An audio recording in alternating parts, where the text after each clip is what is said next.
this is the Safeguarding Leeds 6-monthly meeting, and I think that we're appreciative of the fact that this has been a bit tricky over the COVID period, and we wanted to get this re-established because it is a really good vehicle for disseminating information into practices. So obviously everything we share here, we're hoping that you will take back to your practices and share there.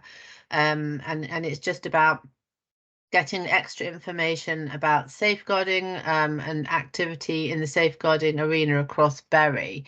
We're going to have about an hour from Mark, and he's going to talk to us about something that I think a lot of us aren't probably very good at or aware of, which is thinking about how does safeguarding affect us from the point of view of us as employees or employers, so people in their workplace particularly.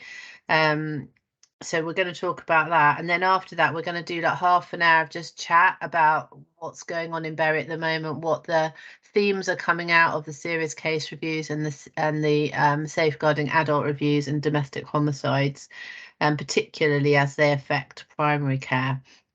So thank you everyone for coming.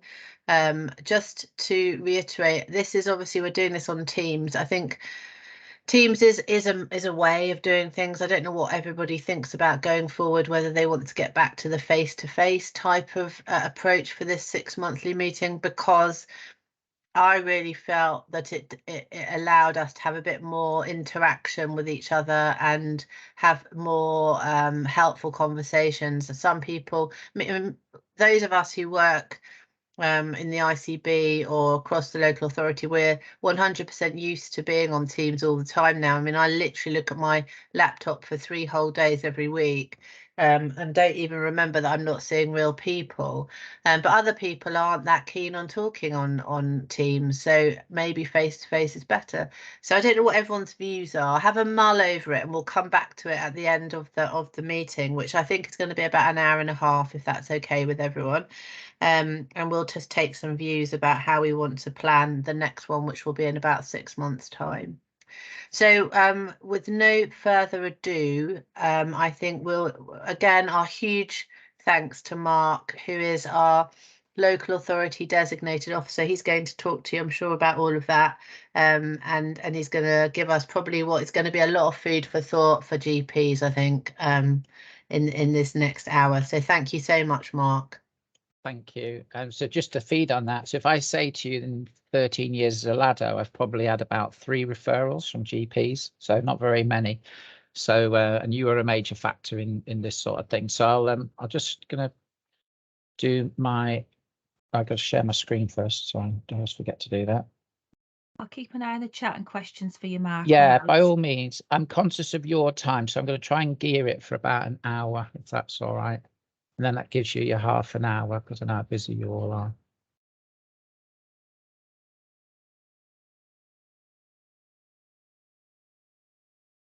Yeah, we can see that, Mark. Yeah. Can you see that? Okay. So just a little bit about who I am. So I've been the LADO for Bury for just over 13.5 years.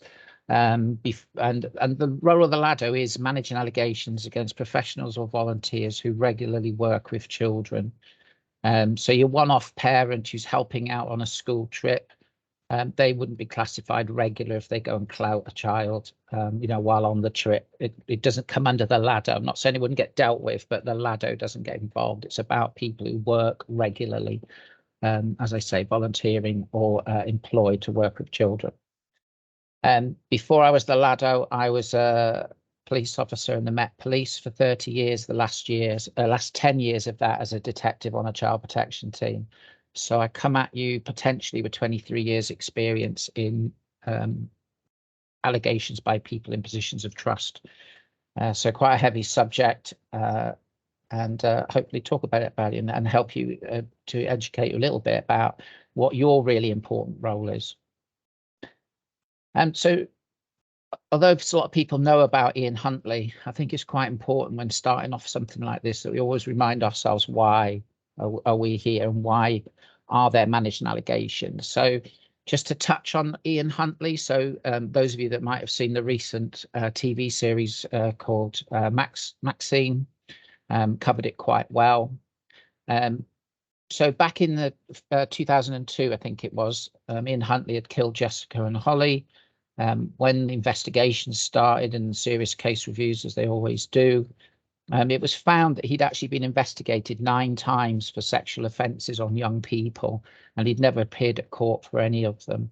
And a lot of people had information, so doctors, police, social care, other employers, but it wasn't sort of collated anywhere, and people were terrified of GDPR as they are now, and it restricted the sharing of information.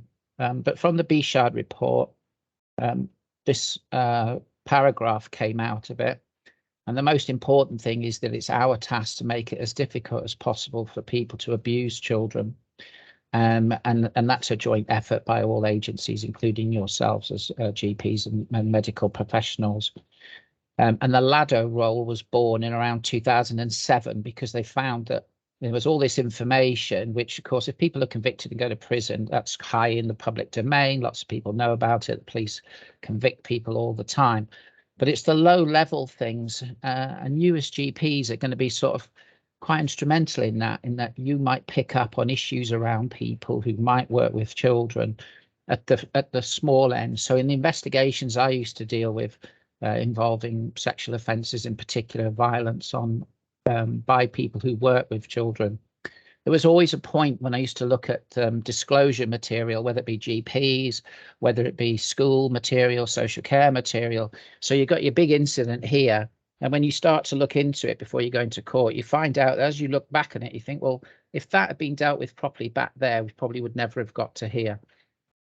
And so one of the things as the LADO is making sure that when you get issues around people that work with children, do liaise with your local LADO, whether it be myself if you're in Bury, or one of the other Greater Manchester LADOs, or those of you that might cover Lancashire.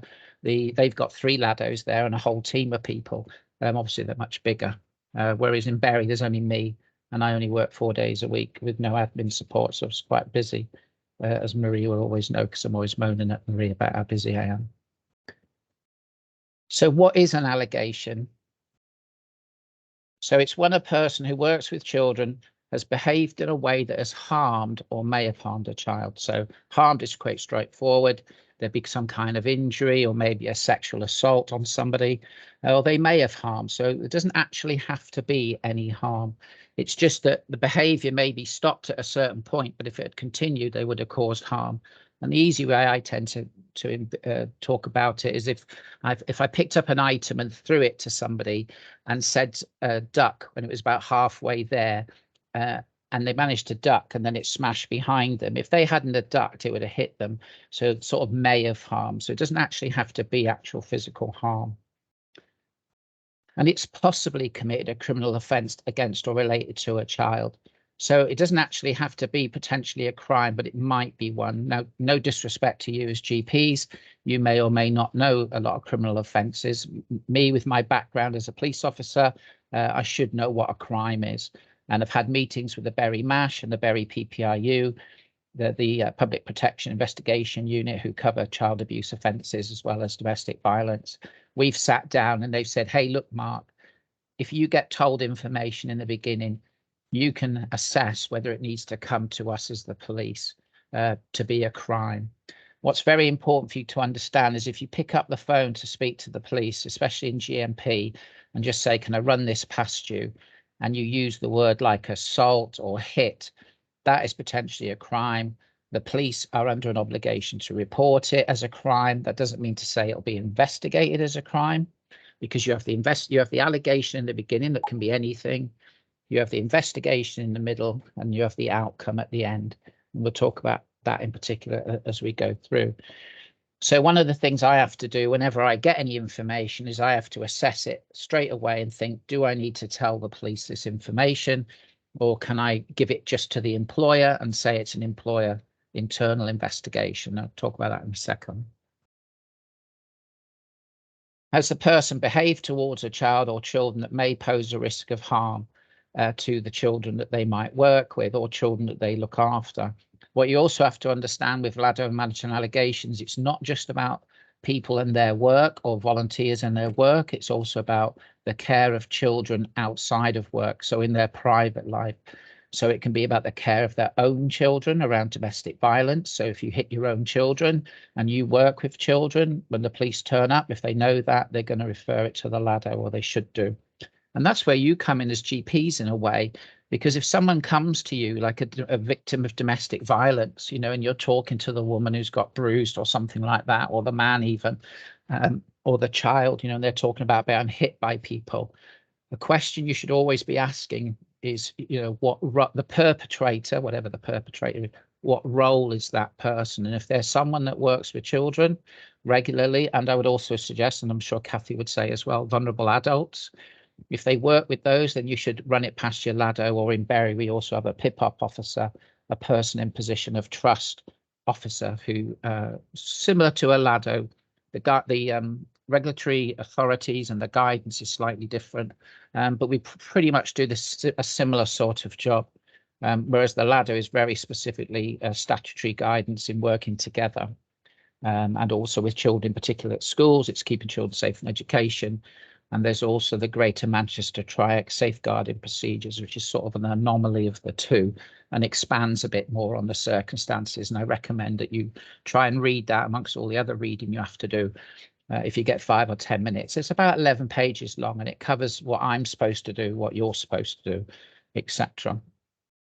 You notice that on those 3 there, it's all about behaviour involving a child. So in other words, the behaviour of concern is, as an adult, or the volunteer regularly working with children, towards a child. And there was an issue around that, because what used to happen, so if you get a primary school, as a case I had in Bury, you have a primary school teacher that sexually assaults 2 TAs while on a Christmas trip.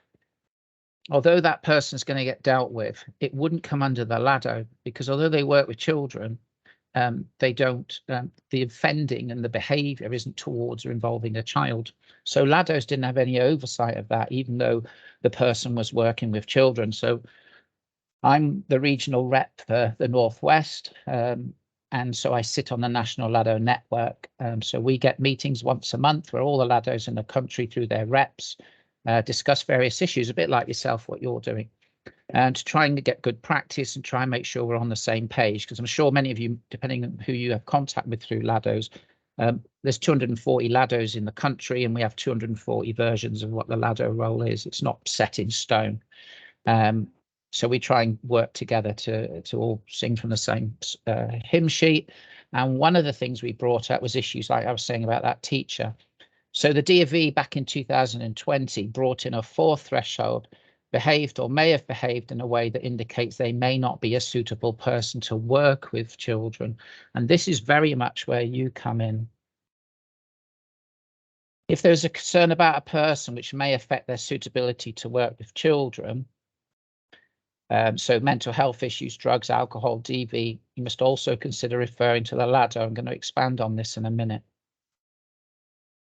And you should consider referring to the LADO or checking with the LADO if in their remit or threshold. And just because you contact the LADO does not mean they will record a matter as an allegation or a concern. This is very important, because I appreciate, as GPs, you are very tightly bound by GDPR, but you can share information with a LADO. As I come through this, you'll see why. And it's important to ensure that even apparently less serious allegations are seen to be followed up, and they are examined objectively by someone independent of the organisation concerned, i.e. your LADO.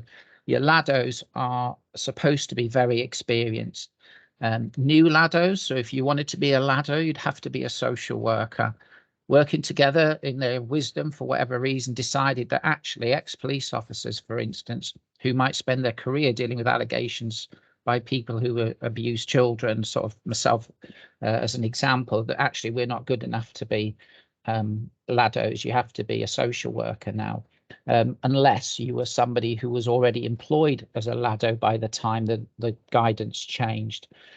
Again, it's not set in stone. Some local authorities do kick against it, and they do employ ex-police officers or people who regularly work in safeguarding. So the likes of Kathy or Marie, whose experience is in safeguarding as well. Some local authorities will take those and butt against it because it's about who's best for the job, not a specific, qualification. So just talking about that 4 threshold, hopefully you can see that. It allows people to think about other things that might be important. So just as I'll let you read that for a minute, because I know if I'm talking and you're trying to read, it's not very good. So I'll just let you read it for a second and then I'll expand on it.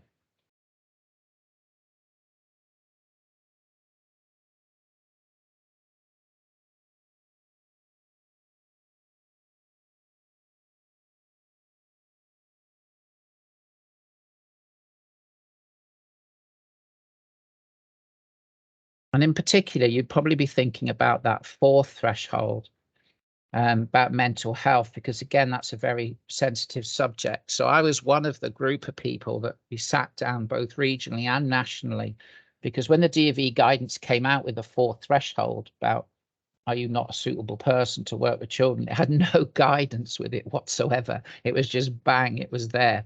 And everybody was going, well, what's that mean? And we had to work it out ourselves. So the 23 LADOs in the Northwest, and also nationally, we sat together and came up with this, what we thought would things that would cover that 4th threshold. These are just examples. They're not set in stone. And it's about, these are the things that as LADOs, we would expect you to come to us about. It's not an exhaustive list, but just examples. So an an employee who abuses or assaults another adult, be it their partner or another family member in domestic abuse situations who have no children, because of course the other first three are about children, or who significantly assaults someone outside of the family unit, so cousins, that kind of thing, nephews. The employee abuses or assaults physically or sexually adult strangers. So, the night out in the pub, date rape, that kind of thing, where the person works with children, that should come to the LADO. Again, I must emphasize it's just for a consultation. You and I, if you were the GP, we would discuss the circumstances and I would give advice about whether I think it comes under my threshold or not. Issues in an employee's life involving drugs, excessive alcohol, which may mean, and I emphasize the word may, and you'll see may a lot, may mean the effect of such actions would be in their system when they are attending work and may affect their ability and therefore their suitability. Equally, where a person who works with children is investigated for producing or growing banned substances, i.e., and these are true stories I've had, a nursery worker, teacher who has a cannabis farm in their house or is being dealt with for distribution of Class A drugs or similar, or has firearms found during a search, because obviously if you're holding a gun, it's against the law, it's a crime, it's violence, they kill people, they kill children. And so there's an element there of, is this person who's keeping a gun unlawfully and being found convicted of possession of a gun, are they someone that's really suitable to be working with children? You may have your own views on that, but they're things that it should come past the LADO. The LADO would give advice, we would discuss it, probably link up with the police, and depending on the seriousness of the offences, they may well come under the threshold of a LADO covering it. Issues around employees behaving inappropriately towards ethnic minorities, people with disabilities, or involving racism or homophobia, etc. Hopefully that's sort of pretty straightforward. And then this last one, issues involving employees around significant mental, and I emphasize the word significant mental health issues, which may impact on their ability or capacity to undertake their role. Consideration may be required if the employee's mental health is exacerbated when working with children and therefore increases the risks. It's important to note under this example that every effort must be made to support or assist a person with such issues to be able to undertake their role. It may be that a failure to accept or engage in the support offered may mean they would be unsuitable. So lots of mays in there. And of course, this is where you'll come in, and also the community mental health team. So give you some examples. So I have 3 secure mental health hospitals on my patch. I have Junction 17, Signet and the Hope and Horizon unit. I do get staff that get referred to me who are suicidal, who then, you know, next day they've tried to commit suicide, they go into hospital, next day they're back at work working with vulnerable children who are suicidal and self-harmers. So hopefully as a simple example, you can understand there the importance of, well, hang on a minute, it's not just about the safety of those children in that home to that person. It's employers have a duty to protect and safeguard their staff, who are obviously very stressed, likewise teachers, likewise yourselves as GPs with the stress and workloads that you guys have. But if you are suicidal, working with people who are suicidal and self-harmers, to some extent, it's important your employees know that, 1, to assess the risk, and 2, to give you support. Can't support you if they don't know about it. And this is the argument we have. It's not just about, oh, is this a really bad person? It's about, does this person need help and support? And as a LADO, that's also my hat. So one hat is about risk and the other hat is about supporting staff and making sure the employer does support the staff member. I have no powers, but I do have powerful friends. So for instance, if people, so GPs do something wrong and I think actually that's a safeguarding issue, you should be telling me that and you're not, I can go to NHS England and the department that covers GPs, and I can go moan at them and say, well, this has happened and I don't think this is right. And then the NHS England, who have the powers over you, they can intervene if they agree with me or not. Likewise with schools, nurseries, residential homes. If I have an opinion on something and people don't listen to me and I feel strongly about it, that it's a safeguarding issue, I can go moan at Ofsted, who do have powers. Or if I think a crime's being committed and the school's not reporting it or you're not reporting it, I can go to the police and kick up a fuss there. So although I have no powers, I've got powerful friends. Any questions on that? I'll just halt for a second. Any questions around that with mental health in particular?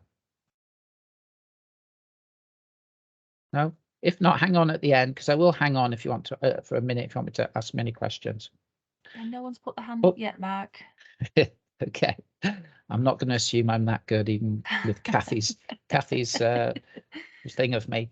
I show this slide because I just thought it'd be interesting for you to see the number of referrals I get. So in the year before last, the people that sort of pick up the phone, go, hey, Mark, or refer things to me, police, GPs, whatever. I had 318 contacts in that year. So that was in the height of just as COVID started. And you can see there that I had 23 referrals, 23 full. So I should explain it a little bit better. So 318 is that, hey, Mark type things, run scenarios past me and I give advice. And of those, 60 were full. In other words, they were one of those 4 things I read out. They'd harmed a child, there was a crime, etc., etc. You can see there that with health, there was 23, and I think that was out of about 70 referrals, in other words, contacts. Now, the reason that's quite high compared to last year, if you look at last year, it's only 6. One of the reasons was that there was a heck of a lot of agency workers started working in, and I get a lot of referrals from the hospitals because there's 110 kids, I think, in the 3 wards at the various hospitals. That's a lot of kids that regularly get restrained.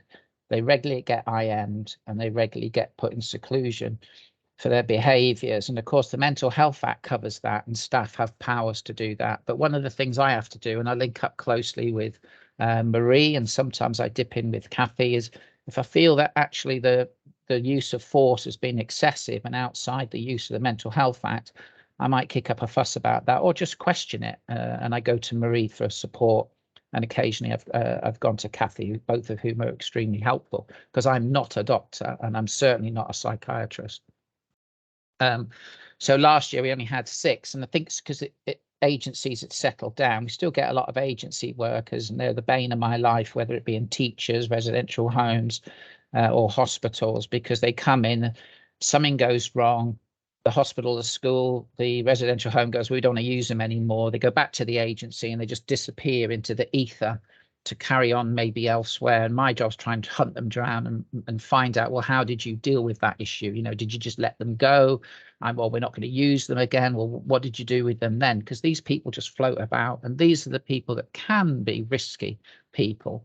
And again, as a Lado, I try and keep an eye on them.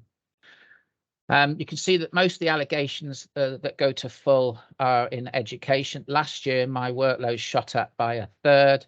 And this year, at the moment, I'm looking at around 450. So I've managed after years to secure another post for the Lado. So I'm going to drop down to 2.5 days from my 4, and someone else is going to come up for the other 2.5. So hopefully you should get a better service. As never really quick because of the backlog of stuff I have.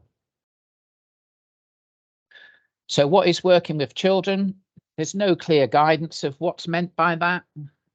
Nationally, working together guidance from Working Together, I think it's 2018 was the last full version. They're still redoing a newer version. But it includes all paid and unpaid staff, supply staff and volunteers who are in a position of trust or where they have regular and close contact with children, and would be viewed by the child as a trusted adult, or by the parents who dump their children off with, you know, the football coach and the nursery, or the summer school camp that pops up, and the mixed martial arts club.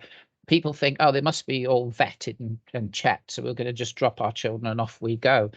And you'd be very surprised at the fact that a lot of those people won't be vetted, and some of them can be sex offenders.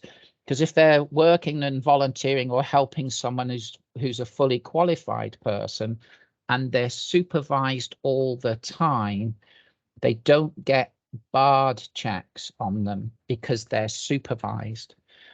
Even though, you know, the person's got to go to the toilet. And I always give an example of like the football club, where the football, you know, the big football pitch, you've got your coach who's vetted and everything, doing the goalkeeping training at one end of the pitch, and your helper who's a sex offender is at the other side of the pitch working with the attackers. You know, although they're supervised, i.e. I've got eyes on them, you can't hear what they're saying. And a lot of people don't understand the difference between that. And obviously one of the roles I do is with training a bit like this is to try and explain it. And the following considerations deemed to be working with children and therefore can be considered by the Lado. Again, there's this consider and it may. So it's not that it is, it's just that it may. So positions of trust and authority, so you come under that. The level of contact with children and young people, so you come under that as well. Specific strategic responsibilities for children and young people, so someone like me as a Lado, and all roles covered within regulated activity. In other words, they either provide personal care, or they like schools, specific places, schools, nurseries, residential homes, that kind of thing, social workers. And I also deal with non-recent allegations. So allegations that happened 15 years ago, you know, the person was a teacher at a Bury school, but they now live in Cornwall, all retired. Well, the allegation happened in Bury, so I would get to know about it. But the person who would deal with it in terms of the Lado, and I'll cover this in a minute, is where the potential risk is now. And I'll go into this in a bit more detail. So again, examples of roles covered by Lados. So I'll just let you read that for a minute rather than talk all over it.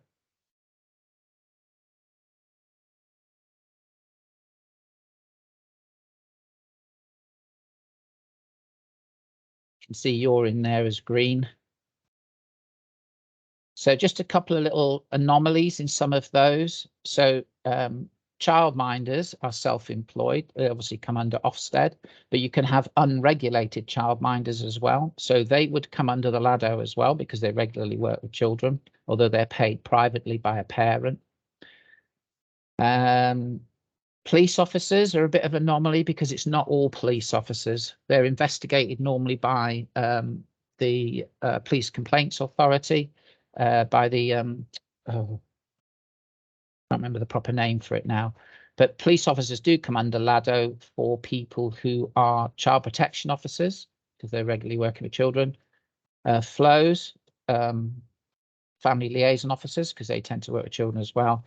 and the custody sergeant at police stations, because once a child is brought to the police station and put in a cell, they are the responsibility of the custody sergeant. So there's specific roles that, yeah, we would be doing it. And as a police officer, you're not, the issues are about them as a police officer, but it's also about, well, are they a foster carer? Do they run a football club? You know, are they a scoutmaster? So although there are roles where the police officer might per se as a police officer not come under LADO, but what else do they do? Oh, you know, they're a foster carer, they run a football club. Well, those roles will do it because it's also about transferable risk, which I'll cover in a second. What else you got there? Driving instructors.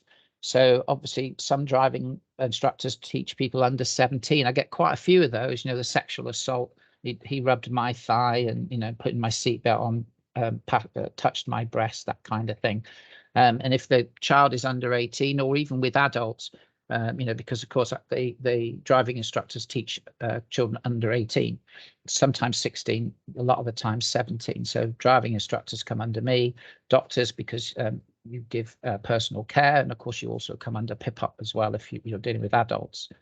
There's also the taxi driver, and bus drivers are a good one. So your bog standard bus driver and your bog standard taxi driver, in other words, you flag them down, you're waiting at a bus stop, you get on the bus, they don't come under LADO per se, because they're not, although they might, a child might get on the bus or they might pick up a child in the cab, that isn't their regular role. However, if the taxi driver is doing a regular school run, so they regularly take the same child to school every morning and pick them up every evening type thing, that would come under LADO, although it's a private, tends to be a private arrangement between the parent and the taxi driver, or it can be by the local authority if they're paying for the route to be done.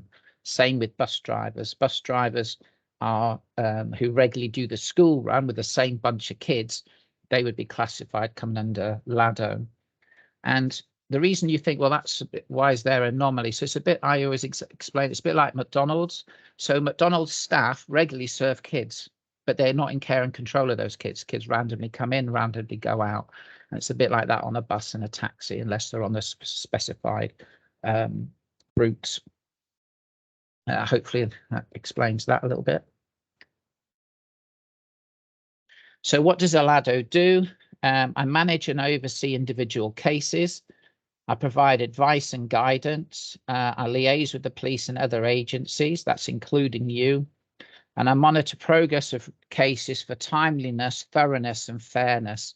I don't investigate things. You sometimes hear, oh, the LADO investigation. I don't investigate, I just oversee it.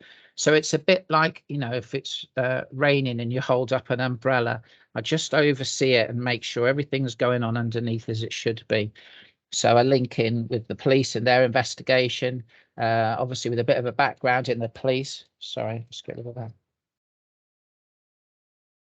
With a background in the police, I can tug on the cops' sleeves to say, hey, you know, I know this is only a minor pushing and shoving a case, but, you know, the teacher's been suspended. That's costing a school a fortune because they've got to get an agency. You know, can you try and get it a bit further higher than your list? The police at the moment are absolutely rammed. To give you an example, one of the teams that I spoke with, the sergeant, she has a team of 12 and she's currently running with a team of 4. And she's actually doing all the cases as well as managing and overseeing them. And the police are so stretched at the moment, it's unreal. And so although I'm supposed to be timely, you know, come on, hurry up, I have to wait for the police, and they send things to the CPS and then it's out of their hands and we wait for the CPS. So, yeah, basically I become a pain to people, constantly chasing them up, asking them to, you know, what are you doing? How's your internal process going? Have you dealt with your person yet? Because we have to be fair to the person, because they could be innocent of something, whether it be criminal or if it's not as far as criminal, internally discipline-wise, you know, they're suspended while an investigation's going on. So I dip in on there going, well, how's it going? And I have had some cases with GPs as well, and I link up closely with NHS England, and they quite rightly will chase me going, well, what's happening, Mark? And I have to keep chasing people up. So I do a lot of chasing around. There's a 3-way process for managed allegations. So it can be a police investigation because there's a possible crime. Inquiries and assessment by children's social care about whether a child is in need of protection or in need of services. That's in terms of my role, it's about whether it's their own children. So the teacher, say, for instance, or you as a GP, you know, you've been involved in domestic violence or alleged domestic violence. You know, your partner complains about you and, oh, by the way, they're a doctor. You know, you've got, so there's looking at the care of your own children, and is there a crossover that maybe you're a risk, not because you're going to go and clout a child that you're dealing with in your surgery, but are you someone who's very stressed because you've either got the social care involved or the police, and does that make you very stressed, and is that going to add to your pressures that you've already got? So one of the things I need to do is make sure what support are you getting, you know, and that kind of thing. And again, your employer or your practice managers can't help you and support you if they don't know, is the argument I go by. We're very conscious about GDPR, but safeguarding overrides that. So that's why through the LADO meeting, we have discussions, and it's the meeting that decides what the risks might be, although ultimately it's the responsibility of the employer. Only the employer can suspend people from working. So for you, only your employer or NHS England oversight can restrict or suspend you from working. I can't. I might have an opinion, but it's purely an opinion. If people, and quite rightly sometimes, if they might disagree with me, if they think, well, we can put this in place, we can put that in place. But the issue for me is, are your patients safeguarded? That's the first thing. And the second thing, are you safeguarded? Are you okay? So there's that way. And then the last one is consideration by an employer or a disciplinary action in respect to the individual. In other words, there isn't any police involvement, there isn't any social care involvement, but you know, you've done something that breaches policy. So one of the most common ones I get is so at schools is teachers who inappropriately interact with the kids through social media that they work with. So they start talking to them. They're not supposed, no teacher should be talking to a child they work with through a private means, i.e. mobile or social media. Quite often they do, quite often those lead to sexual conversations. And nearly all the cases, so probably out of, you know, 20 or 30 cases that go to court, I guarantee you 18 of those will be through social media behavior, sexual behavior between the adults and the children. Now, I didn't even do that, so I don't know how that happened there. I jumped about.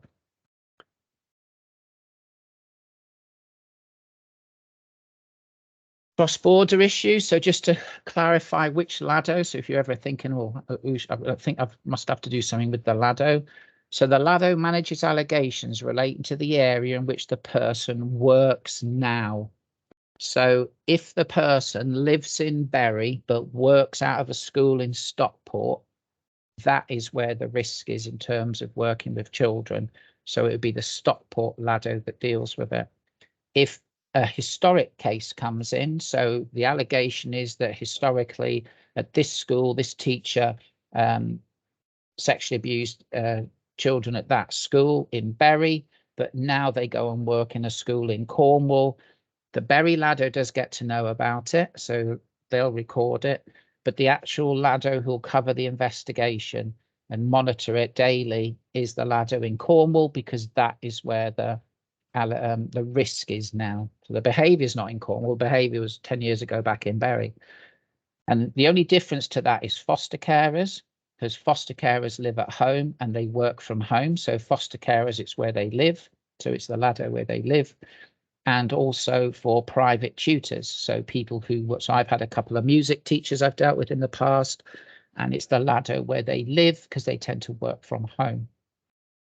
But if the abuse happened, you know, the person lives in Bury and he travelled to Cornwall on some trip and abused someone in Cornwall, you would still let the Cornwall LADO know about it because it happened there. But the person is based out of Bury, works out of his Bury house. So the Bury LADO would be the one overseeing it. The police investigation is based on the place where the crime was committed.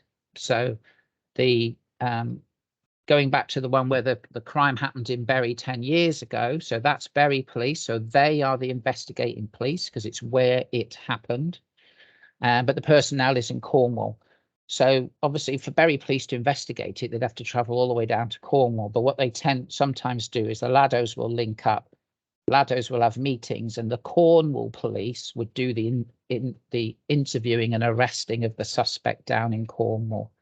I just give you that just so you get your head around it. And for social care, as you're probably aware, the social care people that get involved and go to meetings is where the child regularly lives in that area. So you can see that in certain things, you'll have people from up in Scotland with people who live in Bury who work in Cornwall. And the Laddo process links that up and pulls it all together. So just sort of like a rhetorical question, you know, who would manage this case? On a school trip to London, a child alleges they were assaulted by a teacher, and the teacher works in Oldham, but is a foster carer in Halifax. So because he's got a dual role. So you can just sort of see it can be a bit complex. Ultimately, you would look at the biggest role. So if the person's a teacher, so that would be at Oldham, and he's a foster carer and he lives in Halifax. So that's his home address as a foster carer. So that would work out of there, but he works at Oldham, but he's got children with him most of the time that he's got care for at his home address in Halifax. So it'd probably be the Halifax Laddo that would lead, linking up with Oldham, and the London Laddos where the offending happens, and the London police, because that's where the crime happened. It all sounds a bit complicated, but for me as a Laddo, it sort of rolls off the tongue because we're used to working that way. Recording and reporting. So organisations are advised to ensure that all information relating to allegations or complaints against staff are reported, recorded and retained to identify patterns of behaviour. So one of the things as a Laddo, like picking up on Huntley, is picking up on behaviour. So when you come to me with something that you might think is quite a tiny matter, you think, well, this is quite small, should I bother ringing a Laddo or not? I would always ring me, because you don't know what I already know from the 4 other places the person worked who's been dismissed 3 times, but it didn't get put on a reference. And I look at accumulative behaviour, because don't forget, it's about, has the person behaved towards the child that means they're a risk? Well, that can be a cumulative thing. Or does it mean that maybe they're not a suitable person? Well, that can be a cumulative thing. You know, 5 little things can make one big thing. Because the way I look at it is, if you're doing something for the 3rd and 4th time, and you've already been dealt with internally by your employers, and they've given you a guidance, training, advice, and you're still doing the same thing, is that person a suitable person to be working with children if you can't do as you're told, basically, and follow the rules? All information related to an allegation which may meet, again, may meet a criminal threshold will be shared with the police. I've explained to you about that. As the Laddo, I do have the authority that I can go, no, that does not need to go to the police. So, for example, teacher, your parents, their little precious goes to school, does something wrong, teacher grabs hold of them, they've jumped in the queue at the front, they've told them 4 times to go to the back, the child's turning around the other way, not paying any attention. The teacher goes over, takes hold of them, drags them to the back and puts them at the back of the queue. Child's upset because they're embarrassed by what's happened. Maybe they're, you know, it hurt them a little bit. Teacher lets them go. There's no intent to harm, and there's no injury caused. The child's just upset.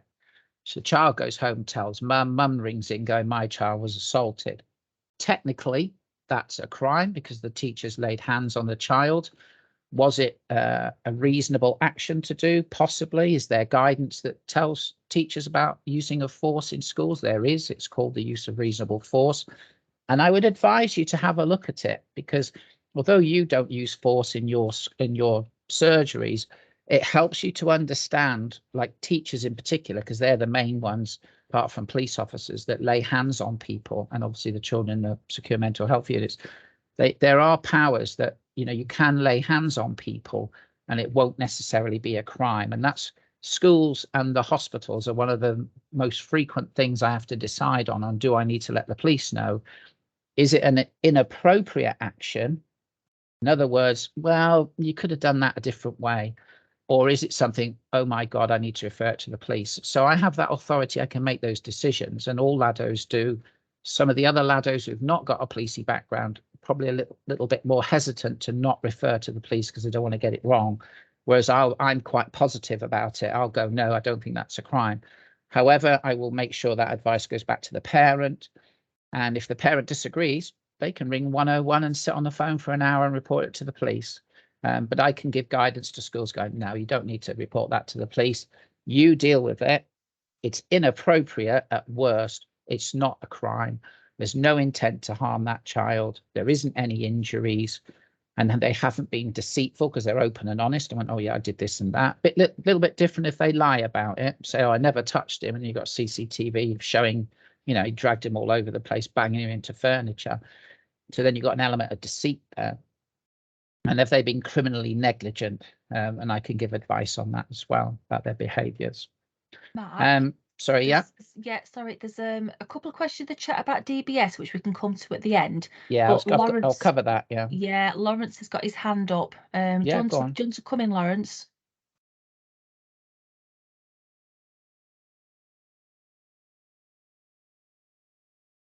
Oh, I don't know where he is.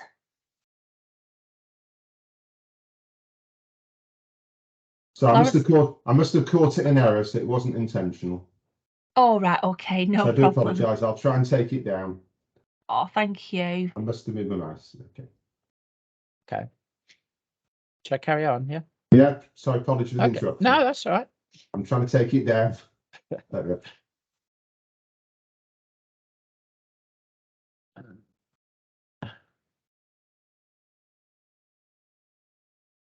Yeah. So just go. Can you see that, Marie? Is that all right? Yeah, we can see it. So LADO requires an update and rationale as to whether the threshold is met for criminal inquiries or not to evidence police oversight. Following a police investigation, the LADO requires an update as to the outcome of the investigation. So this is from the police, a real bane of my life because the cops are so busy. I have to constantly chase them. And unfortunately, serious allegations are dealt with by detectives on the child protection teams, like I used to be on. Minor matters. So that incident I told you about at the school where the teacher moved him to the back. If the parent rings the police and record, that will be recorded as a crime. So the allegation is a crime because they're saying their little precious was hurt and dragged to the back.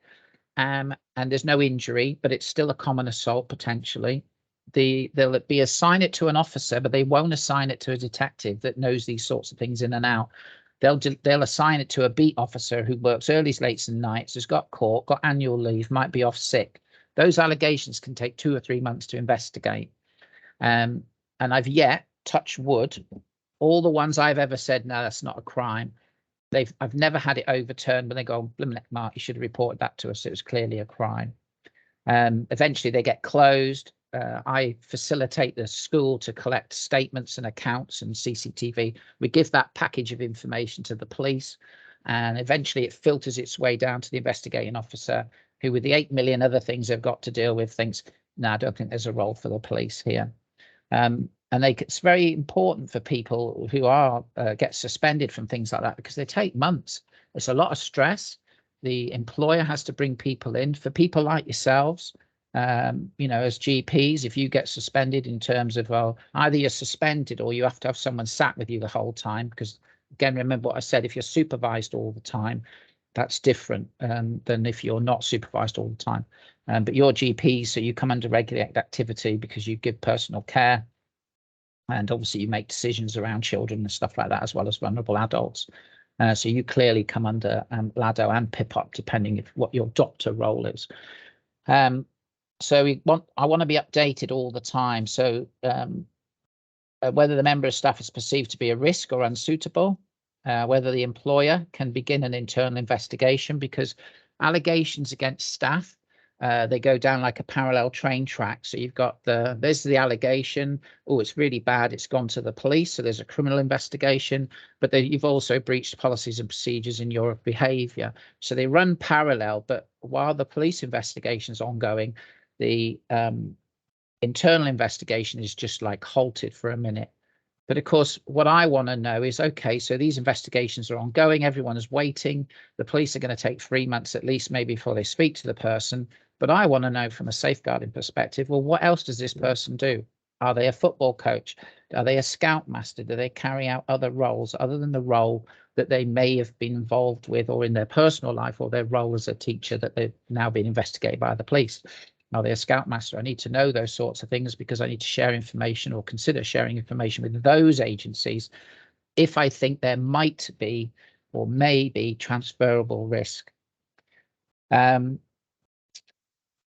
and also, so certain things like downloading indecent images. So if you've got someone, so with great respects to you, you guys look at downloading indecent images of children. So the police can take up to 2 years before they come knocking on your door for those kind of offences, because that's the backlog of people that they have to deal with. Is roughly, when I was in it, it was about 18 months. Now it's about 2 years before they'll knock on your door and go, 2 years ago, you were looking at downloading indecent images of children.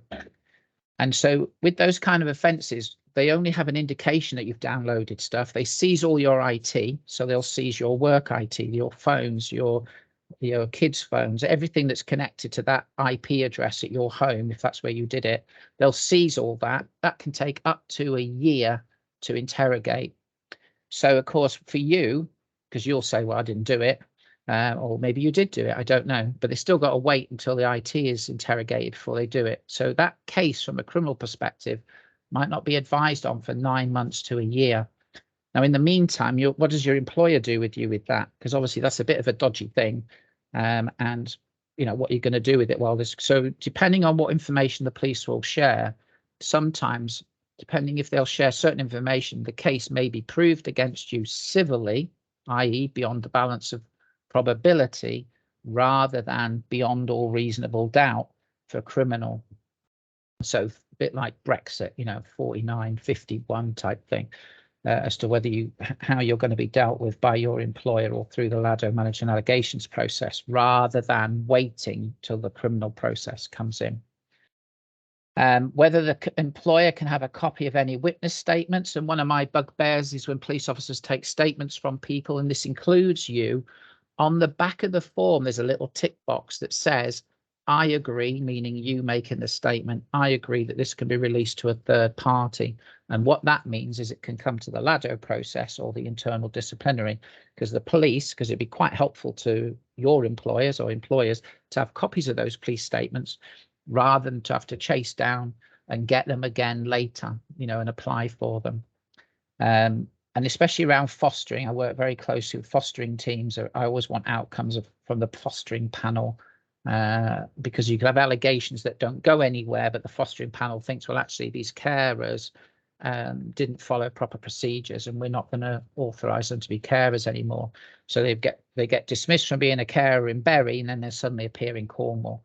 So again, this is around making sure information is shared, etc. Got 5 slides to go. LADO meetings, what to expect. So the purpose of the meeting is to consider the nature, content and context of the allegation and agree a course of action. And if you notice, it says the meeting agrees. So not the LADO, not the employer, not the police, the meeting agrees.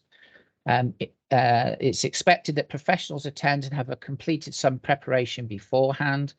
Suspension can be considered depending on the allegation. Only an employer can suspend, as I've said. However, the opinions of the police and social care, and I should sneak in LADO there, will be sought in relation to the impact on the investigation and ongoing safeguarding issues. So the meetings, now I know you might get invited to meetings and you'll think, well, I've sent my little bit, I haven't really got much to answer, but I haven't got really much more to contribute than I've already contributed. But you are a major factor if you're the person that's referred it in. So if as a GP, it's quite important that you or your manager can come to the meetings because we'll always have questions. So for instance, to give you an example, I had a case recently, I won't say where it came from, but the case involved a child who had alleged they'd been dragged downstairs and they were complaining about an injury here. The carer totally denied it. Foster carer totally denied it. But the child had a mark to their knee. Now, the medical evidence came back. It wasn't, I think it was from a hospital, that said it was consistent with the allegation. Well, the allegation was the child was pulled down by the neck. But the medical said that injury on the knee was consistent with being pulled down the stairs, but the child had given no account of being pulled, being banging their knee or something. So I give you that as an example, not as a criticism of the doctor, but purely because those were questions we had in the meeting, and only you can answer that. And I know you might not necessarily do CP medicals, but if you've given an opinion on something, then we might want to ask you some questions about that in the meeting. As I say, please don't think of it as a criticism. It's because none of us are medically trained, and we're looking at you to give us an opinion. So I do that. Hopefully that's a save, and you don't think I was trying to call doctors. These meetings can be face-to-face meetings or telephone, email discussions involving employer, police, social care and LADO. So initial consideration is that, hey, Mark, I've got this situation. For you as GPs, if you're really worried about GDPR, by all means, ring me up and run the scenario past me. So, hey, Mark, got this situation. Can I just run it past you? Yeah, of course you can. And you may want to run it past Kathy first as the CPGP. You might want to run it past maybe Marie, or you can run it past me. Either way, it's a matter for you. You can run the scenario past me and say, well, we've got this situation. The thing you got to think about, though, is if I think, oh, yeah, you need to report that, I'm going to be chasing you to see if you've reported it, because you've told me something. It's a safeguarding issue. I've given you advice. You need to report it. I'm going to chase you, as should Marie and as should Kathy if you've gone to them. Have you done what it is we gave you as advice? So I only say that to you because obviously if we have duties as safeguarding leads, you've now told us something, we've got to follow it up. But don't be afraid to give us a call. Again, we just give advice. It's just a conversation at that early stage. And there's a special form you have to fill in if you need to refer something to me. And Marie and Kathy are obviously fully available of that.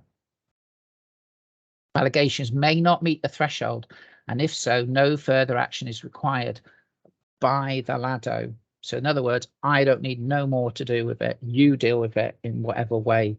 It's a minor matter. I don't know, I can't think of something, but very, very minor, where it's not about harming a child, a crime, a risk, or you're not suitable. A mistake has been made. It can be dealt with by your employer. The allegation appears to meet the threshold or is borderline. The matter should be investigated by the manager and appropriate action taken under the employer's disciplinary procedure. The LADO will liaise with the employer on the outcome of their investigation and disciplinary process.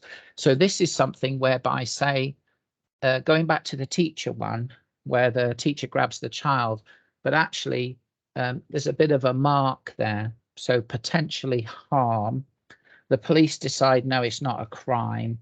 I say, no, you can deal with it as an employer, but because it's a bit more, I want to know the outcome of that. Whereas they're just the teacher moving the child to the back, I'll give my initial advice and go, no, that's nothing to do with me.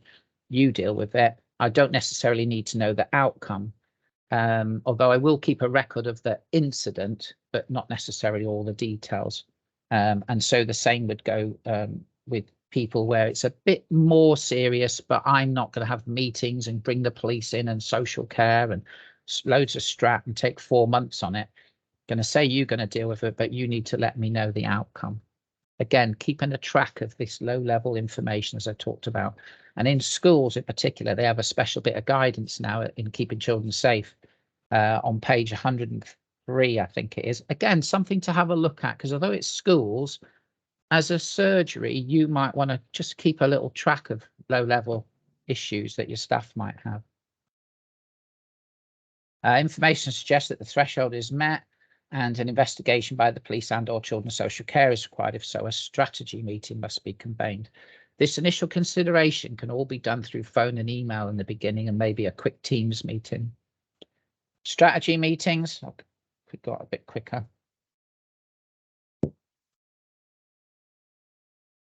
So strategy meetings, so if it's about a professional and their behaviour towards a child, then they're led by me as the LADO. If it's about an injury to a child, that always goes first. So the strategy meeting, which you usually get invited to, is where there's harm to a child and social care are looking at the child. So social care look at the child. The LADO only really looks at the potential offender who works with children.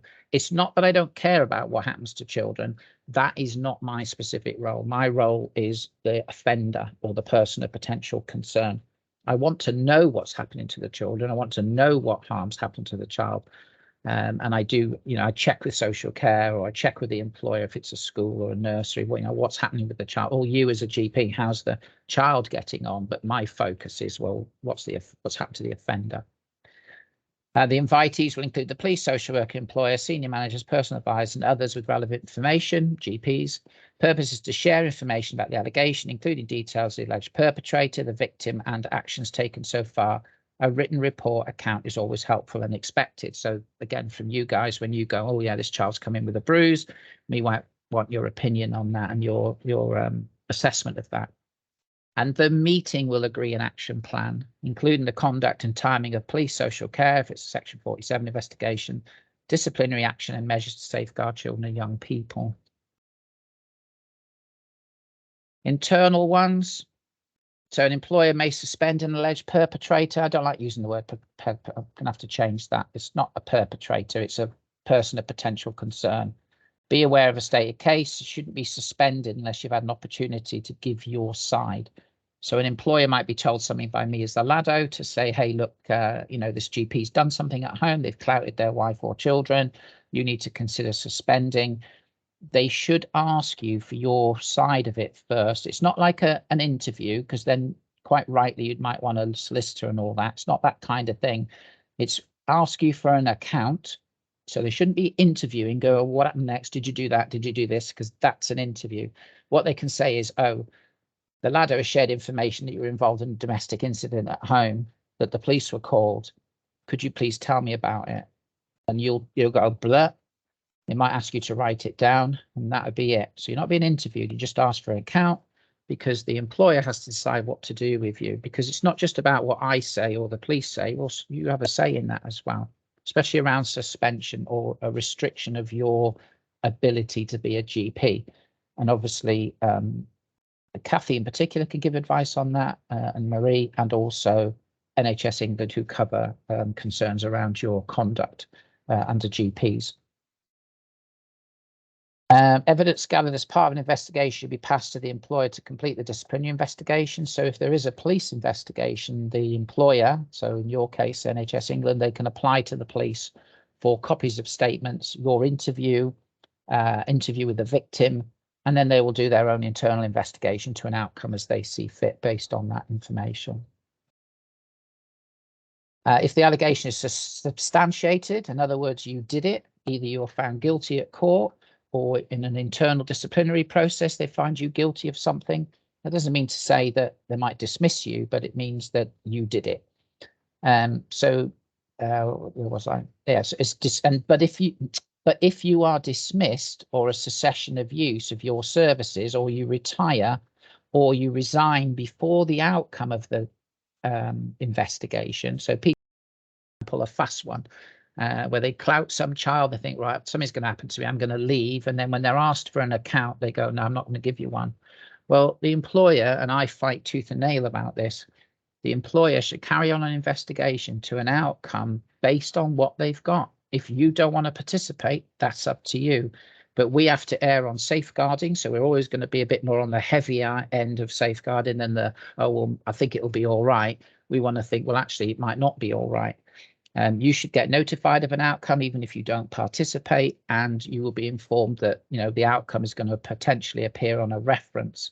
And also, if you are dismissed and it's for a safeguarding reason, I will be arguing that your employer should do a referral to the DBS. Whether you're barred from working with children and or vulnerable adults is a matter for the DBS. Not me as the LADO, not the police, not your employer. We just share information with the DBS and they make a decision. And if you are referred to the DBS, the referral threshold is very low to refer to the DBS. It's very high to be barred from working with children and or adults. And if you are being considered to be barred, you will have an opportunity to have a hearing to argue your case, and you also get a copy of all the information that everyone else has decided, oh yeah, you need to be on your bike, we don't want you. So you get to see all that, and also the board, the panel at the barring board, the information they see, you get to see. So you can, if you feel that you shouldn't be barred, you can be argued about that. So somebody was talking about a question around the DBS. So if the allegation is substantiated, the person is dismissed or cessation of use, or they leave, or they retire, or they resigned before the outcome, then the employer and LADO discuss referral to the disclosure and barring service. So I give advice around that. It is the duty of the employer or governing body to keep the LADO informed of progress and agreed timescales. I have roughly 40 to 50 cases on the go at any one time that I'm monitoring. So you can appreciate if I get a complex case in, it's going to take me all day. I have to keep chasing everybody like, well, have you dealt with this investigation yet? Police, where are you? Where are you? You know, things like that. So when you do have, when employers are doing certain things, they should be letting me know, oh, we've had a hearing today, or the police, you know, we've arrested them today, or they're on bail today. And then we have meetings and I share information. If it's decided that, so say you, for instance, you've been suspended for a while or you've been restricted, it can be decided that you should have a phased return to work. So one of the things, again, I'm looking at what support have you had, what support has the employer had? You know, are you on board with it? Is it suitable for you? And you get a say in that as well, in that particular bit about coming back. Outcomes, as I just talked about, so substantiated allegation is where there's sufficient evidence to prove an allegation. So in the final LADO outcome meeting, you might get, if you've been the person that's referred in and you're part of the process as we've been going along as an agency giving information, you might come to the last LADO meeting where we discuss the outcomes. So if you remember the 4 things at the beginning, you know, harm, crime, risk of harm, not suitable. These are the outcomes. And do we think the person that works with children, what's the outcome? So substantiated is where there is sufficient evidence to prove an allegation. In other words, you did it. Unsubstantiated, well, you might have done it, you might not. We're not really quite sure. So it doesn't mean you're guilty or you're innocent. Those 2 threshold outcomes, I keep as a LADO till you are 100 years of age. And you might think, well, flipping heck, I'll be dead by then. But unfortunately, we're like Jimmy Savile and Cyril Smith. We have investigations about dead people. And so we have to keep them because it was about issues where you either were a risk, so substantiated, or we're not sure if you're a risk. But actually, when you look at someone like Huntley, who had 9 of those, we would be keeping things that are unsubstantiated. Unfounded are things that, you know, there's not been evidence of a proper basis. Which supports the allegation being made, or it can be an accident. So a simple one would be a male teacher separating 2 girls fighting in a high school, in trying to keep them apart, accidentally touches one of them on the breast area. That girl alleges sexual assault. So the allegation is a sexual assault, might go to the police. So there's an investigation. And the outcome is actually, when you look at the CCTV, you take the accounts from everybody. The intent of the person was not a sexual assault. The intent of the person was to try and separate a fight. So it was an accident. So accidents tend to be unfounded. Another example would be a childminder looking after a child. And I've had one of these where a child manages to climb out of their seat. And as they're about to fall, the childminder quickly grabs them. And the child in falling dislocates their arm. So the childminder has caused harm to the child, but the outcome is unfounded because it was an accident. There wasn't a deliberate intent. They weren't deceitful because they tell the truth, and they haven't been criminally negligent because if they hadn't have grabbed that child, they probably have maybe broken their neck or something. So just give you that as a loose version. False, there's sufficient evidence to disprove the allegation. So in other words, it didn't happen. So things like a child saying, my GP hit me. So my GP hit me. There's only your word against the GP. It's only a child's word against your role as a GP. But the child goes into school and says, hey, I've made an allegation against the GP. I said he hit me, but I didn't really. So that would be false because you've got evidence because you get the accounts from the other people saying that it didn't happen. That is different from malicious. So malicious is that the child does a deliberate action to cause the professional harm.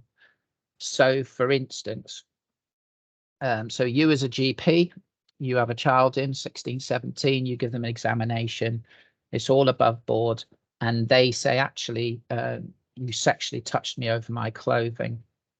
The deliberate act would be that when you're not looking, they pick up something that's got your DNA on it, say a ruler, and they rub it on their clothes and put it down. And then they go, yeah, you touched me on the breast area when you've not done that. That's a deliberate act, which might be just, you might have CCTV in the room, maybe, I don't know. So of course there's evidence to show that that was a deliberate act, or the person admits it and goes, well, actually, no, I did that. So that would be malicious, because that's the outcome about you, not the child. That was a malicious allegation. So the outcomes are very important, and we have meetings to discuss those outcomes to make sure we try and have a consensus of an agreed outcome. Nearly there, 2 left. Communication is the key. No, nothing's ever silly. I might have a laugh with you if you ring me a silly question. Marie and I will have a laugh about various things, but you can always ask me anything. Don't ever take it personal. And if I don't know the answer, we'll just have a chat about it. Be methodical. Be professionally curious. If you're sitting there going, oh, I'm not so sure, always ring. Okay, whether it be Marie, Kathy, or me, always ring. Be professionally curious. Don't do garden path thinking. You have to stay off the grass, and you stay off the grass. Other information comes into you, and you think, no, I've got to stay on the path because this is what I think. Happened. A good example of that is the Yorkshire Ripper inquiry. If you remember back those years, the police got a tape from someone going, "Hi, I'm Jack the Ripper," and the police spent an inordinate amount of time trying to track down who sent the tape, thinking, yeah, that's him. No, it wasn't him. It was just some random idiot, and they wasted a lot of time and effort. And in the meantime, the bloke went on and killed a few other people. So that's an example of garden path thinking. Take in all information. If you're never not sure, liaise with somebody, whether it be Marie, whether it be myself, whether it be Kathy. I keep records on a thing called Liquid Logic. It's a secure system. Only 4 people in Bury have access to it. So it's me, my cover, my manager, and the director of children's services. Nobody else can see it unless I give permission, and they have to have a really good reason as to why to look at it. And chairing a meeting, obviously we have to make sure chairing a meetings, obviously no fighting, biting, or kicking. Be fair.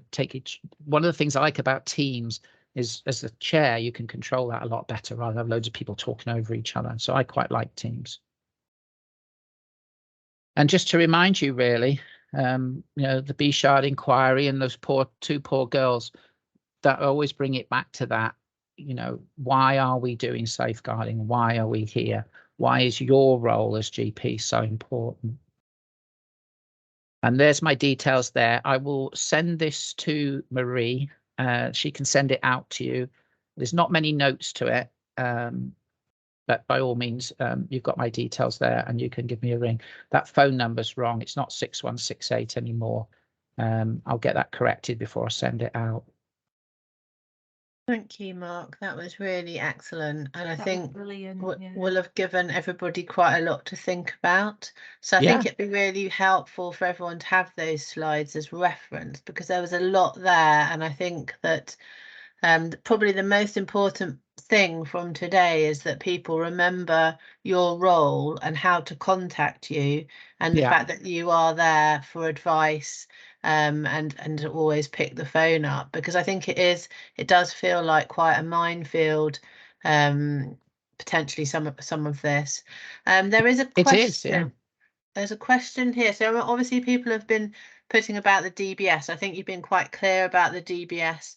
And I think that Asif's point is well made. The DBS is only as valid as the day that it's issued, and that, that it in some ways it is false assurance, isn't it? The DBS. But anyway, that's just. Can I just add one? One point on the. Have I got time just to give you one point? Of course. So with the DBS, what you need to understand is, and this is a true case, so I give you it as a good example. So I have a case of a young person. It was a woman who was having sexual relations with one of the children at the children's home where she was working. She got dismissed by the residential company, but the company never referred it to the DBS. So she was able to then carry on working and went and worked in another home. I then got to hear about it subsequently. We went through the managed allegations process because there was some other things that came out. Found out that she'd been dismissed, not referred to the DBS, told the employers to refer it to the DBS, which they did. In the meantime, she now works at another children's home. DBS check was done for her to go to that children's home again after she'd been referred, and it was clear. And the reason it was clear is because the allegation was ongoing and the DBS was still assessing it. So any check that happens while investigation is ongoing will usually be clear. And unless it's a criminal investigation, which this wasn't, where the person's named as a suspect, it wouldn't appear on a DBS check. DBS subsequently had the meetings and information was shared with the DBS, and they then barred her from working with children. They will not refer the information back to the employer that asked for the DBS check that was initially clear. So the DBS knows she's now barred. They know she applied to work at a place and probably would be working there, because you wouldn't know that the employer took them on, but you'd know the DBS check came in. They do not go back to the last DBS check and go, oh, by the way, is she working there? It's ridiculous. It's one of the things we've brought up as LADOs, and they're like, oh, yeah, we see what you mean. And they're still working on it, but they've been working on it for 6 months and they still haven't. The DBS are like a very slow steam train to get them to turn things around. So I bring that to you, to that really valid point. The DBS check is only as good as the day it is, and it isn't even that good. No. So sorry. Thank you. Thanks. And then Margaret, do you want to ask your question yourself of Mark?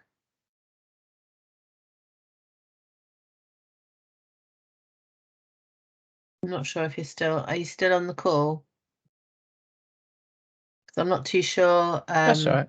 What was the question? It says, who investigates the validity of an employer's accounts after many years, which have obviously been edited many times in contrast with a statement or an account against a professional? I think there's a very specific question there. Okay. Oh, we can't hear you.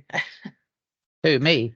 No, Margaret. She's put yes. She does want to ask the question, but we can't hear her.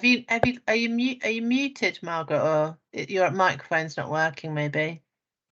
Just tell me the question again. Sorry. So it says, who investigates the validity of an employer's accounts after many years, which have obviously been edited many times in contrast with a statement or an account against a professional?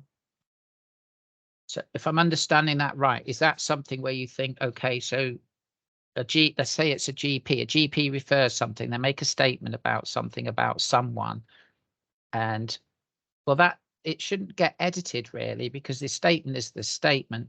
It might get redacted slightly in terms of it's about third-party information, but the account of what the concern was in the first place shouldn't be redacted, although it might be like other information might be redacted. The main thing that employers use is the minutes from strategy meetings that LADOs chair, and no LADO minute should ever be shared with anybody. You know, you get SARS. Don't ever, if you've been a GP part of a LADO meeting, never share LADO minutes. It always is for the LADO's responsibility. And in my minutes, there's a clear passage at the beginning of the minutes that you'll get going, don't ever share these without checking with the LADO. SARS are a growing thing. You probably have them as well. But LADO minutes should never be shared. LADO shares them either as a little mini report, or the minutes are shared with lots of stuff redacted out. And I would never share stuff that you've told me in a meeting without checking with you first, if that makes sense. Yeah.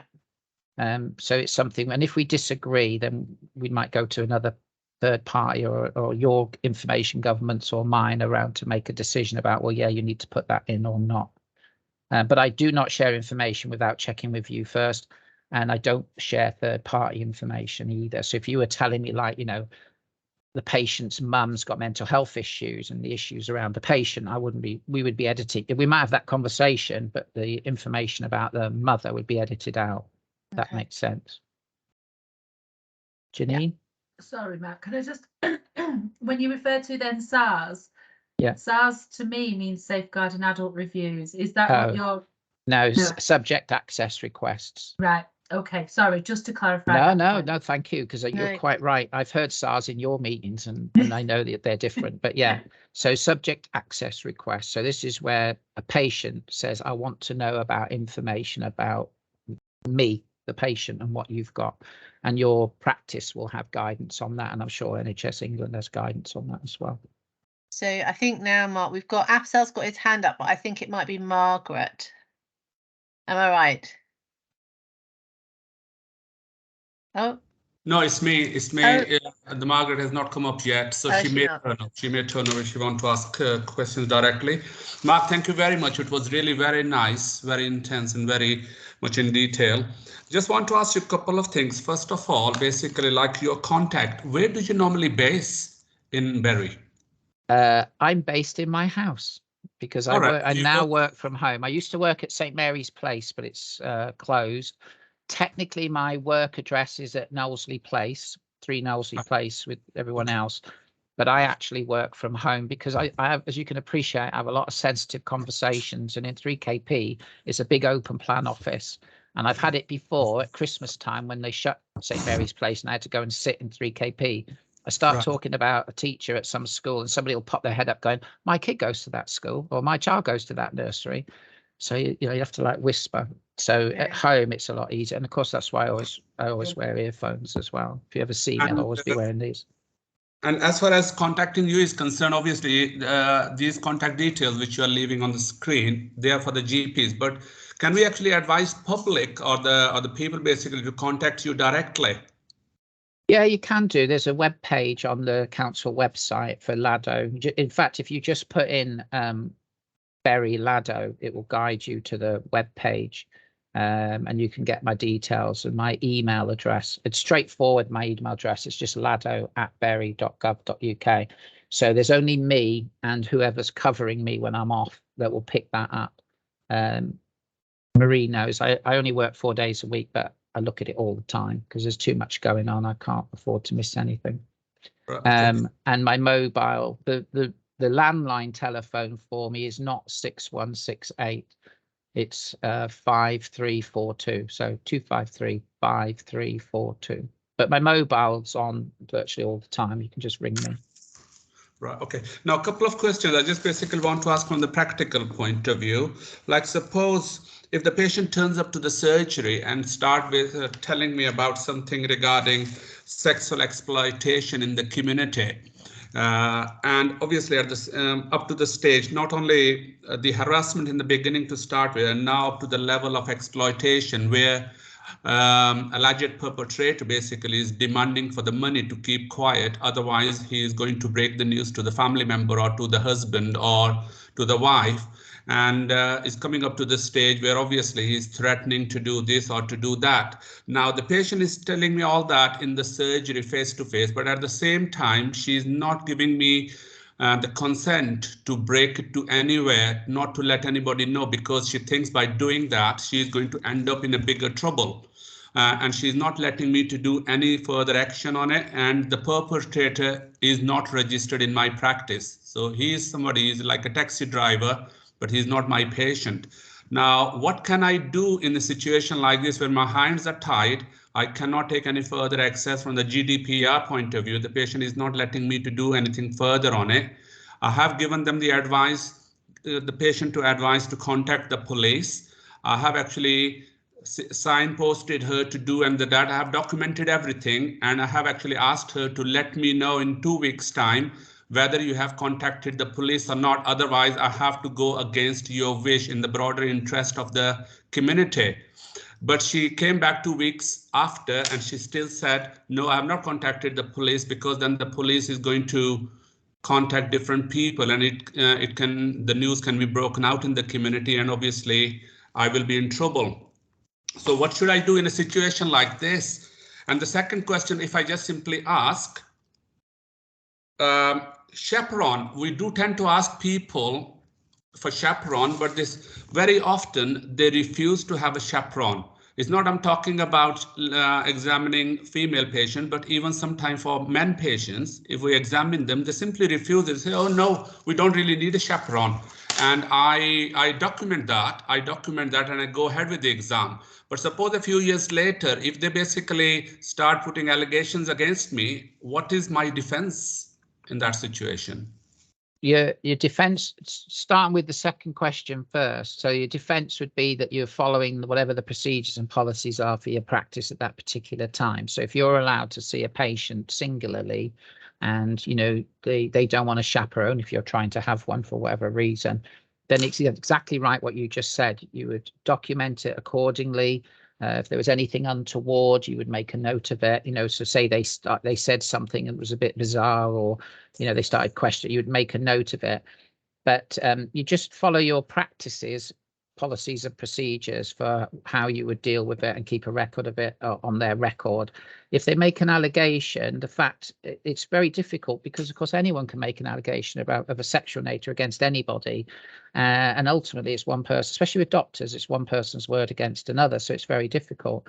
But all you can do is what you can do and follow the practice of your own surgery guidance and the guidance from NHS England, whatever it is that you come under. I mean, Kathy in particular, I know can probably give you better advice on that than I can. On your second question, on your first question, what you've got to look at is whatever the circumstances are around your patient and what they're telling you.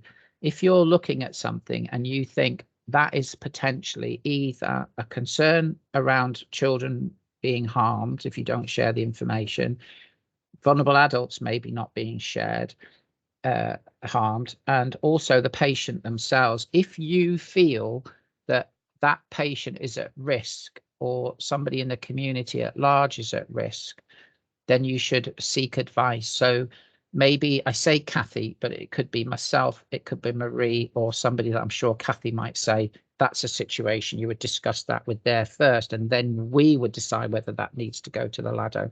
It only comes to the LADO if the concern is that the perpetrator or your patient is someone that works with children.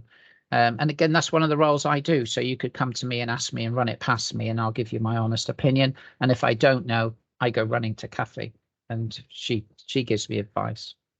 Do you want to add to that, Kathy?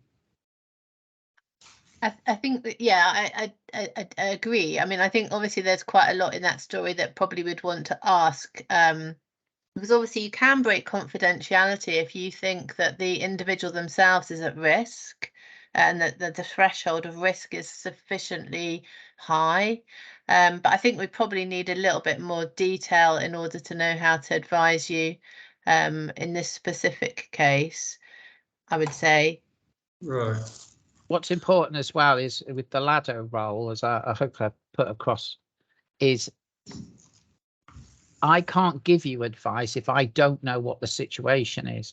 So I'm very duty bound by GDPR. And if you share information with me and I feel I need to share it somewhere else, I have to have a very good reason why I'm doing that, because I can be sued personally. And it's between 20 and 50 grand per breach of GDPR if I do it wrong. So I constantly have that on my shoulder all the time. I'll always seek advice if I don't know. But the LADO is somebody that the guidance under Working Together, Keeping Children Safe in particular for those in schools, and the Greater Manchester Triacs procedures explains quite clearly around share information with the LADO, have a discussion with the LADO, and then you'll get given advice. But if you don't tell me, I can't give you advice. No, and I think the other thing is if you've excluded children as a potential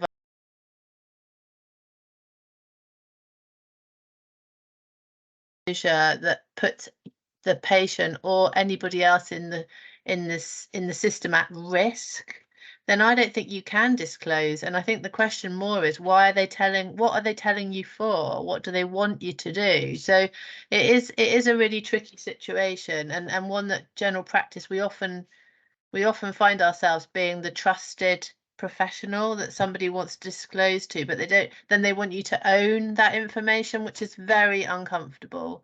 So I think that probably it just needs talking through that one, Afzal, with a little bit more detail.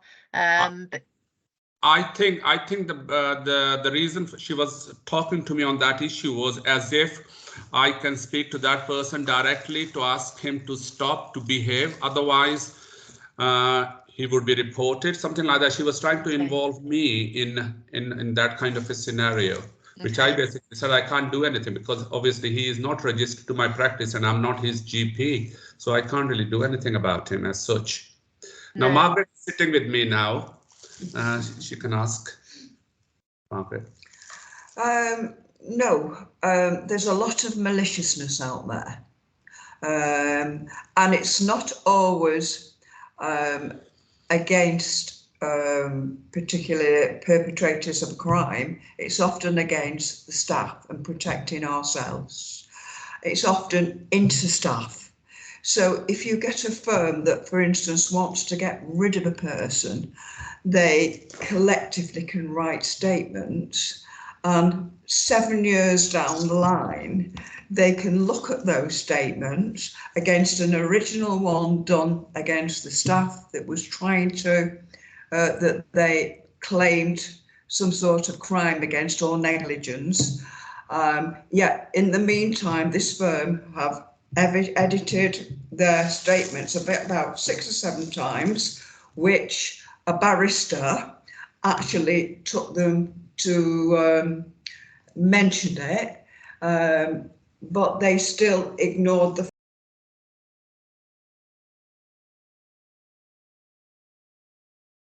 against an original statement done in duress.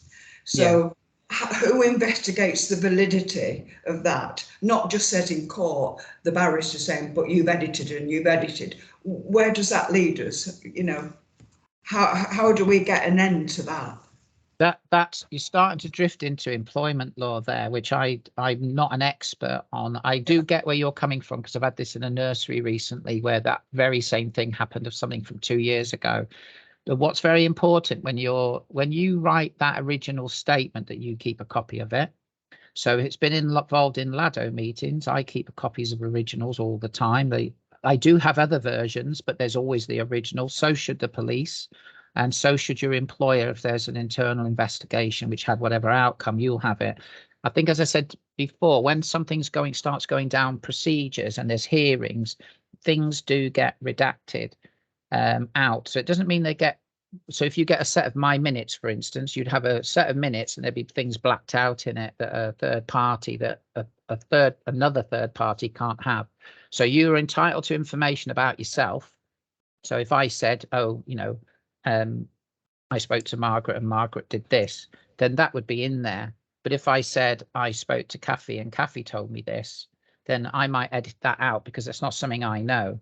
But Kathy would have to keep it in any notes that she's got. I just give you that as a very simplistic view. Investigations like that, which is around employment, that's where you the validity of it, though. I'm so sorry, Margaret. If you're given 5 minutes to do a statement under duress after being accused of something, and another collective firm has 7 years to edit the statement along the line, there's it's very uneven on, you know, who. But you shouldn't, yeah, when you make a statement, you should make if you're making a statement about something, you should make it as soon as practicable after whatever the incident is or when you're notified. So if you're notified about something, you write and take. What people tend to do is rush their statements, and like for exactly the reasons you've said, 7 years later, it pops up later. Even if it's at the, what I always say, when concerns come in, complaints are made about you, write your accounts and do them straight away, even though it might take you slightly longer. You know, you might be going out, you want to go home, write them up in as much detail as you want, because you never know when it's going to be useful. And the thing about an original statement, so if you're in your surgery, something happens, you write it out straight away once the person's left, that becomes your original note. A bit like your notes when you're writing out your notes with a patient, you know, you sit on your computers now, right? You can hold those in your hand when you're giving evidence in court. So 7 years later, when a defense, you know, it's all edited and whatever, your original note, you should never part with. So if you've written an original note, even if it's on a cigarette paper, keep hold of What I'm that. saying is that original statement under duress missed important detail, which again, a firm could have noticed and worked around their editing of statements years after. You know Yeah, what I but mean? you should still have, or the Computer settings mistakes. should still have the same. You should have your original statement from somewhere. Yeah. Because it's only a guide, isn't it? 7 years later, it's a guide as It's to a what you guide. say has happened. Yeah. Okay, thank you. All right. I'm conscious of your time, Kathy. Yeah, 'cause thank you, Mark. Thank you so much for that. That was really, That's really okay. helpful. And I think that obviously we've concentrated a little bit on like practice staff or employers' responsibilities. I think what I would also like colleagues to think about is remembering the fourth threshold, which is when you're looking at you're talking to patients about their mental health or their substance misuse, you may or may not know their job. And I'm not suggesting we should ask them what their job is and do investigative work. But if you can ask happen, them, of course you can ask. you can ask. Yeah, But ask. what I mean is, if you know that they're a teacher, if you know that they're a GP, if you know that they're a nurse, and they're telling you something that makes you worried that they can or cannot do their job appropriately, it's just having that in your mind. I think it's just a different way of thinking about the information. You know, obviously we always bang on, don't we, about when you're talking to a parent or to a person, to remember that they may be a parent, and to think, is what they're telling me affecting their parenting capacity, and therefore are there some children I should be thinking about here? And it's the same about their employment. I think it's just another dynamic to your thinking processes. And maybe that's something that we need to really get into the swing of a bit, particularly if they've disclosed what their role is to you, and you know what that role entails. Sometimes we don't know what their job actually means, don't we? Yeah, So, absolutely. Yeah. but I think that would be something that I think would be really helpful for people to start thinking about. So I think that the top and the bottom of what I said before is, remember Mark, that's the most important thing. Remember his job, and remember he's available, and as are the entire safeguarding team. So I'm sort of aware that this is quite an anxiety provoking sort of thought process for people to have. So pick the phone up, because that's what we're all there for. We might not necessarily have the answers, but we're definitely, it's worth having a conversation when we all talk to each other in safeguarding, because none of us know all the answers. So yeah, just do pick the phone up. That's probably the biggest bit of advice from today, isn't it, Mark? Yeah, because your little bit, you never know what your little bit might be in a big picture. Exactly. I can give you loads of, I'm not going to do it now, but I could give you loads of examples of that. And I think one of the things that was quite shocking to me, what you've said today, is that you've got 40 to 50 open cases. I find that really quite astonishing, and it's alarming, isn't it, really? But that's a lot. And that's across all those jobs titles you saw. So it's across and more. Absolutely. So, but just for Bury locality, if you like, 40 to 50 open LADO cases is pretty hefty. Yeah. So they're not necessarily all full.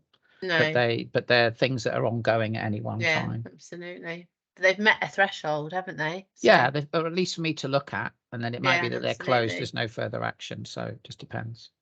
Excellent. Well, thank you so much. You're more than welcome, Kathy. Nice to meet you. Hopefully, you'll get a few more help.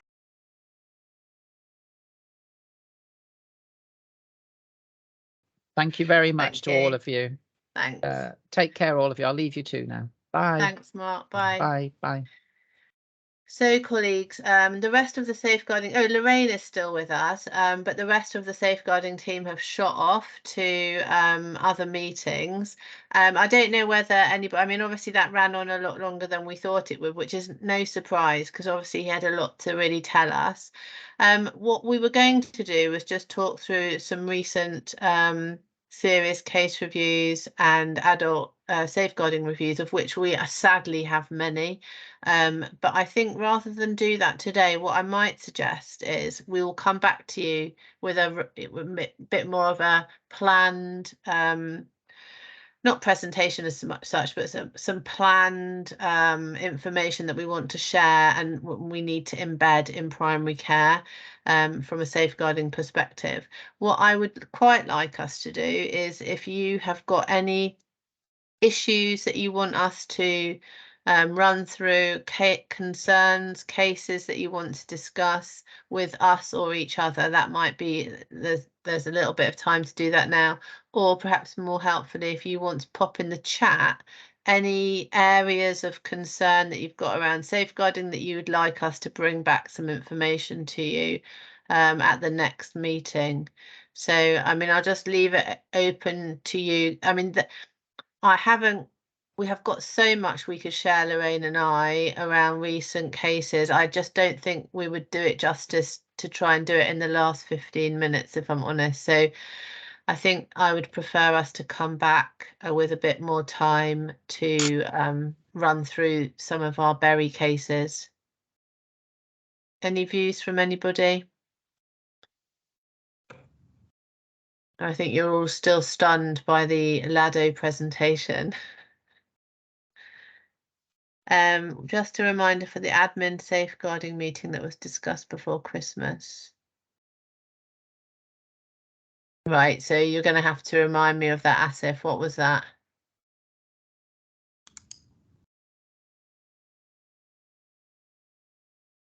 I think regarding anything further, Kathy, I think we can reschedule because I think time's now short during the afternoon. Yeah, absolutely. Oh, in relation to patient records. Oh, so from the meeting with Jackie Williams and the information governance lead. So as far as I'm concerned, I don't think there has been any further change. You know, if you had already popped in to say, if you'd already said that you weren't ready to share your records, then that position remains. I mean, certainly that's what I understand. That's the position we're in Tower. I don't know if any other colleagues have got different views. Can I just ask one thing, Kathy, thinking about it? We've talked before with Vision about how information was stored, and obviously we're now all on EMIS. And I think there's been little in the way of any training or advice on how certain things are recorded besides common sense and doing it the way we all think. There isn't a common advice link to that. So we assume that we're recording the information as it should be to do with sort of foster carers and parents and sort of responsible adults, etc. But I'm not sure with EMIS whether there is more sort of appropriate ways of recording it than we used to record it under Vision. I mean, we've got on the home screen for EMIS, you can only record like one number, but you've got the sort of manage button on the right side where you can free text things, and we use that for recording useful phone numbers for carers and responsible adults. But there might be issues within EMIS that we should be using, but nobody's really told us. And I think the training that we've had since we've gone onto EMIS has been very sparse, apart from the training we had during the initial couple of days. But we're just muddling along and doing what we think is right. But it'd be nice to know whether what we're doing is the way we should be doing it. I mean, I think certainly from the point of view of coding, I mean, we can certainly send out the codes, the equivalent codes that we used to use in Vision that can be used in EMIS. But I can't agree with you more, Lawrence, about the training for EMIS. I mean, it has been, well, there hasn't really been any training, has there? So it's like the blinding the blind to a degree. We just muddle along. We think we're doing it right, but we're not sure until somebody tells us that we could be doing it better. I totally agree with that. So I will feed that back. I mean, I have myself personally several times made the point from the EMIS point of view that the follow-up training, there hasn't been any. There hasn't been any, no. And so we are just all making it up as we go along. I mean, to be fair, that is what we did on Vision over the years. But I think that now we've been switched over. I think that there will be loads of information that could be shared that makes EMIS much easier for us to use. Sure. Yeah. No, I mean, you learn by using it, but there might be, you know, if you carry on doing things wrongly and nobody tells you you're doing it wrongly, then you'll never know to do it differently. So just want to make sure that we're doing things correctly.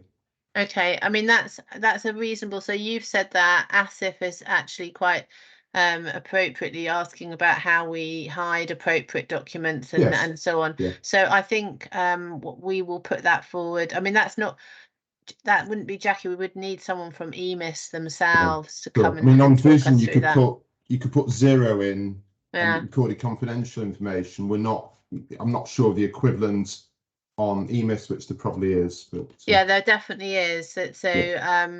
yeah, I think that's a fair point. So we can ask for that and specifically. I know you can redact things on EMIS which you never use for LTD on Vision, but again, not sure how to redact and things like that when you we just need we need some training. Okay, fine, we can definitely ask for that. I will pop a note to Sanjay and yeah, you're right. Well, there was a training session fairly recently on a basic training session on searches, which again, you record information on Vision. I think we're all fairly adept to adept to doing searches on Vision, and we're now, I suppose, a sort of starter training session recently on EMIS on how to do searches. And it's okay if you've got information on records, but it'd be nice to look at, your patients with X or with Y, and we know how to do it basically, but there's more sophisticated things that I'm sure are there that we don't know how to extract, or maybe some people do, but I don't think all of us do. No, I definitely don't. But I mean, I think that would be one. I know I saw what people are writing about. They prefer Teams, but I actually think a face-to-face with a computer in front of you is probably the way forward for it. I prefer it on Teams. I find certainly the Teams really, it's the one thing that's in the pandemic that's happened that I think educationally has been wonderful. The fact that we've got so many commitments, and quite often you were sort of travelling up, getting stuck in traffic, rushing up, arriving, a bit flustered to Bury, to Townside, whatever, and going to a meeting and arriving late and not picking it up. So I think Teams has really, these sort of meetings and educational sessions has really improved things in their end. So anyway. So I will email Sanjay and see if I can get something set up specifically around the safeguarding. Yes, I would certainly say so. Yeah. And we'll take it from there. But if everybody could have a think about any safeguarding areas that they might feel that they could do with a little bit of additional information, particular areas that are causing difficulty. It might be around MCA. I'm really happy for us to bring MCA back, because I think it's fraught with difficulty. It pervades all of our serious our safeguarding adult reviews, if I'm honest. And I think that we can always learn more about MCA. But anyway, everyone have a think and then email me or any of the safeguarding team, because I'd rather do stuff that people think is going to be helpful and useful for sort of practical reasons. Otherwise, we will come back with the themes from very serious events. I mean, I think we have to do that because that's part of the action plan always. But anyway, we'll catch you. We'll send you out some dates for the next meeting, which will be on Teams. But in the interim, I'll see if I can get something set up for EMIS. Okay. Yeah, perfect. Have a lovely afternoon, everyone. I hope you have a quiet, reasonably quiet afternoon, as quiet as it gets in primary care. Thanks all. Okay, see you soon, everyone. Thanks, Bye. Bye.